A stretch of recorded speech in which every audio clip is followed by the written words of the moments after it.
A refund can stay in a pending status even after the merchant has approved it, because the payment still has to move through the banking network before it reaches your Albert account. By the end of this, you'll know how to check the refund status, what causes delays, and when you should contact the merchant or Albert support. Start by confirming that the merchant actually processed the refund. A cancelled order doesn't always mean the refund has already been issued. Many businesses first approve the refund internally before sending it through their payment processor. Next, open the Albert app and review your transaction history. Look for separate entries showing the original purchase and the refund. Sometimes the refund appears as a new transaction instead of updating the original one.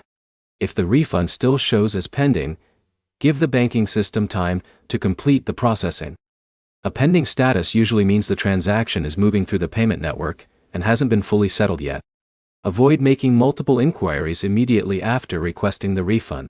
Checking repeatedly won't speed up the processing, and in most cases the status updates automatically once the payment network finishes its review. If the merchant provided a refund confirmation or reference number, keep it available. That information can help if you need to verify the refund with Albert support later. Also check whether the refund is being returned to the same Albert card or account used for the original purchase. Refunds generally have to go back to the original payment method, even if you've started using a different card. Keep the Albert app updated and sign back into your account if your transaction history doesn't appear to refresh. An updated app helps ensure you're viewing the latest account information. If the pending refund has remained unchanged for longer than the merchant originally told you, contact the merchant first. They can confirm whether the refund has already been released to the payment network.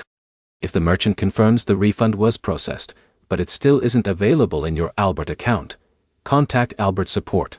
Include the merchant name, purchase amount, transaction date, and any refund confirmation you receive. Providing complete information helps the support team investigate more efficiently. To sum it up, verify that the merchant issued the refund, monitor your Albert transaction history, keep any refund confirmation, and contact support if the refund remains pending after the merchant confirms it was sent.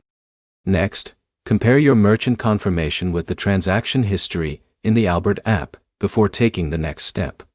If this guide helped, like the video, subscribe for more Albert app tutorials, troubleshooting guides, and financial app tips.